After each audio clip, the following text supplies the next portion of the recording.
What's up guys, Lanh here from Android Authority, and I've spent roughly a week, if not more, with the HTC U11, and while that may be enough time to do a full review, I've actually been using a Taiwanese version of the U11, so it's not optimized for US networks, and until we get a US version of the U11, which should be pretty shortly, we're going to hold off on the full review, just to make sure things like battery life and network performance are as accurate as possible.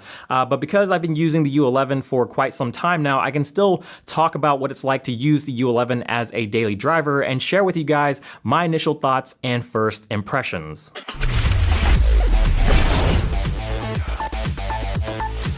So because this is just a quick first impressions, I'm not going to talk about specs or go into full detail about every aspect of the phone. We're going to save that for the full review. And instead, I'm just going to talk about a few things that have stood out to me and what I like and don't like about the U11 so far. First, let's talk about how this phone looks and feels. It carries over a similar design that we initially saw on the U Ultra. And even though it's similar to the U Ultra, the design is much more refined on the U11. It doesn't have a large camera bump like the U Ultra did, and it has a smaller 5.5-inch screen, so it's much easier to use in one hand.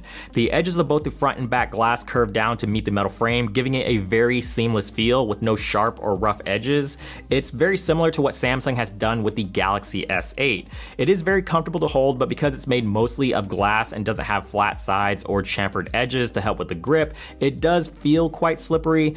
I love the liquid glass surface, don't get me wrong, it looks amazing, and some of the colors like solar red will shift and change colors depending on the angle and how the light hits it. It's a really cool effect, but the mirror-like finish shows and attracts fingerprints like crazy, and HTC seems to be pretty aware of this considering they've included a clear case inside of the box to not only protect the U11, but also keep away the fingerprints. One thing that you will not find on the U11 is a headphone jack, and HTC is pretty firm on sticking with this decision, so I wouldn't expect them to bring it back anytime soon. The biggest reason why is because HTC feels they can deliver a better audio experience through the USB Type-C port, and I have to admit, audio sounds incredible on the U11. The included Usonic earbuds not only sound really good, but they also feature active noise cancellation, which works extremely well for blocking out exterior noise.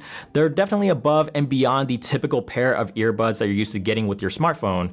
This time around, HTC has also included a 3.5mm jack to USB Type-C adapter with the U11, which they didn't do with the U Ultra. This means you can still use your favorite pair of over-the-ear cans, and while my Audio-Technica M50Xs aren't exactly the highest impedance headphones in the world, the U11 drives these headphones with significantly louder and fuller sound in comparison to the Galaxy S8 that I was using prior. The biggest standout feature on the U11 is the Edge Sense technology. The sides of the U11 are pressure sensitive, and this allows you to physically squeeze the phone to activate a specific function or open an app like the camera or web browser. It does sound weird to squeeze your phone to make it do something, simply because it's not something we usually do with our phones, but I really like this feature. It works well, has a lot of practical uses, and isn't a gimmick like you may initially think it would be. Because this is a Taiwan version of the U11, it's not optimized for US networks, and obviously that's going to impact things like network performance and battery life, but I still wanted to provide you guys my experiences so far with the battery life, even though this is not a US model, and so far it's been surprisingly good. And I say surprisingly because it doesn't have the biggest battery we've ever seen in a smartphone. It's only 3,000 milliamp hours, but it's lasted me comfortably through a full day with a consistent 5 hours of screen on time, which is really impressive. So it has me feeling very optimistic for what battery life is going to be like on a US version. The last thing that has really stood out to me so far is the camera.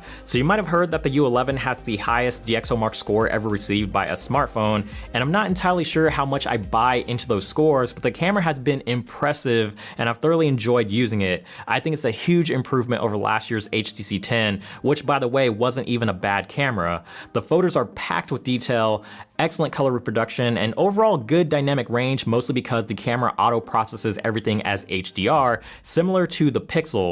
Video is also really great. The built-in OAS makes for some very smooth looking footage without a whole lot of noticeable shakes, jitters, or any sort of warping. My favorite feature about this camera is the new acoustic focus feature, which leverages the 4 microphones on the U11 to record 360-degree or 3D audio, and when you zoom in on a subject, the audio would get louder or more amplified. It's a very neat effect and simulates the act of you physically getting closer to a concert stage, a person playing an instrument, or whatever the audio source may be.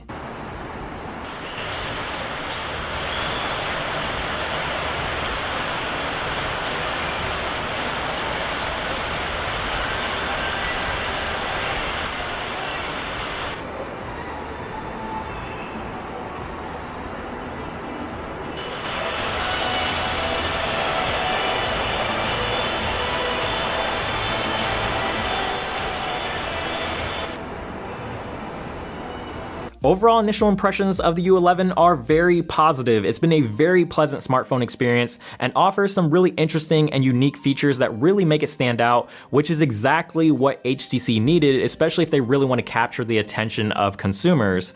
Now, I didn't talk about hardware specs or the display, but it does tick all the right boxes in those areas, and we'll go more in depth with that in the full review. HTC has a lot riding on the success of the U11, and so far they're certainly on the right track to delivering a home run hit. But what do you guys think about the U11? Let us know your thoughts down in the comments below, and give this video a thumbs up if you did enjoy it. Subscribe to the channel, which is also down below. Hit that notification bell while you're at it so you don't miss out on future videos. And as always, follow us on social media: Instagram, Twitter, Snapchat, Google+, all that good stuff we linked down below. Check out the website as well, androidauthority.com, your source for all things Android.